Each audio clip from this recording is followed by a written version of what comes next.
I am joined by Dr. Sasan here, expert on Middle East, lecturer in Haifa University. She's an expert on the Jewish community. I welcome you in my talk show. Thank you, Imtiaz, for having me. Good to see Other you. guest is a journalist, analyst on Middle East, on Gaza and Syria. Qais Asad, I welcome you also in my talk show. Thank you very much, sir. It's my pleasure. Let's start with Dr. Sasan. What's the Jewish communities played an important role in Syrian politics? What's your analysis on this? Sorry, I didn't hear the question. I have bad internet connection. Druze people's role in Syria's politics. Yes. How much is the influence there politically? Well, politically, I think the Druze have played major roles in Syria, in the politics of Syria, starting from the French mandate in 1925, during the Druze revolt in Jabal al-Druze, which ended with heavy reprisals for the Druze. And during the former regime, Assad's regime, the Druze also played a very significant role when they started the demonstrations against the atrocities that the regime committed against the people of Syria. Mr. Asad, is starvation being used as a weapon in Gaza? Sorry? Thank you very much for this question.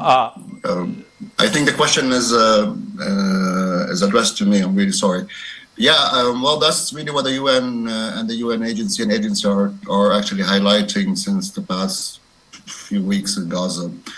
They're also talking specifically about the numbers of people that are affected by the starvation and the start of the famine in Gaza. Mostly in Gaza City and the center, 500,000 people are now facing severe shortage of food, water, and other access also to other basic services like health. The number of people is expected to rise by around 160,000, according to the UN figures in the coming weeks. Of course, this is all happening in the midst of a glooming expansion of the Israeli military operation in the heart of Gaza City. So yeah, I would say it is being used as a weapon. The purpose of using starvation as a weapon could be affiliated as part of the Israeli mounting pressure on Hamas to accept the deal of ceasefire, disarmament, and leaving Gaza, and its leadership to leave Gaza Strip. But in my opinion, it is further than that. It's mostly about the displacement and the removal of the Palestinian population of Gaza City, particularly in the northern and central areas. Dr. Sasan, there is a history. There are decades. The Jewish community face massacres since decades. What's your perspective on this?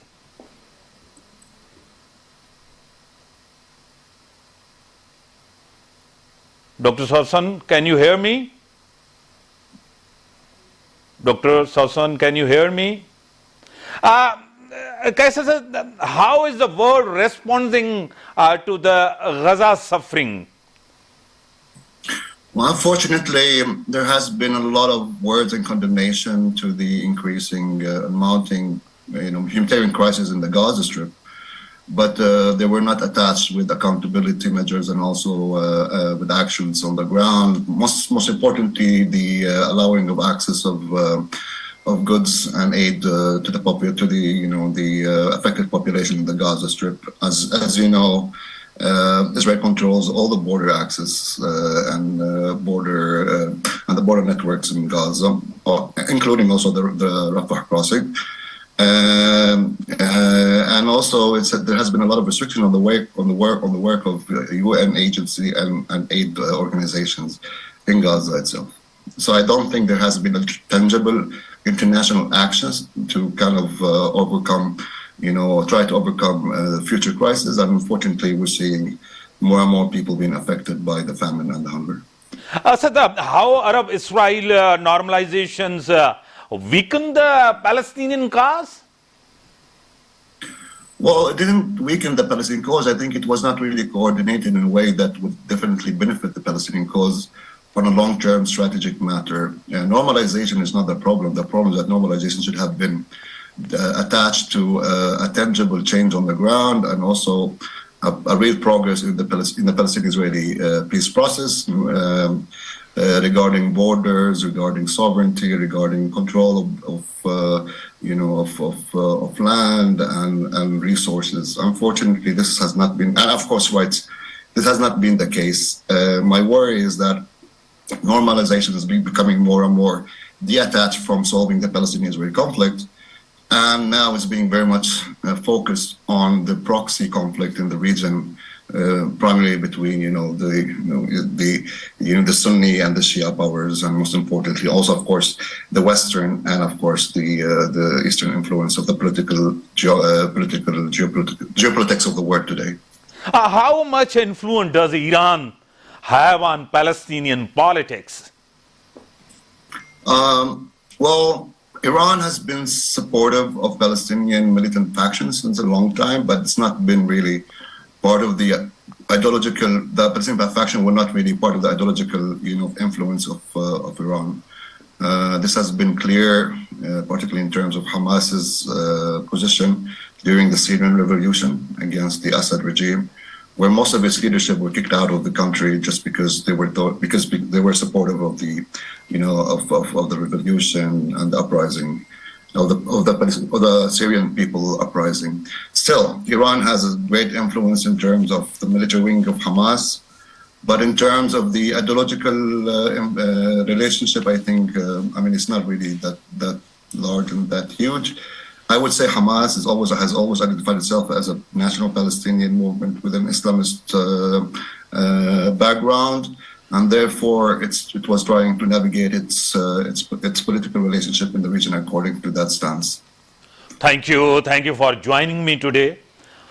International community and UNO must act to protect the Jews in Syria and want to end the war in Gaza, in a Ukraine-Russia war.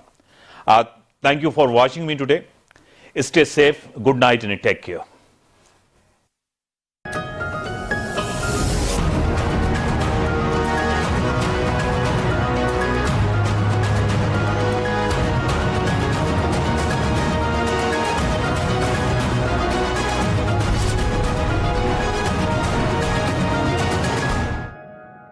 On-grid inverter, hybrid inverter.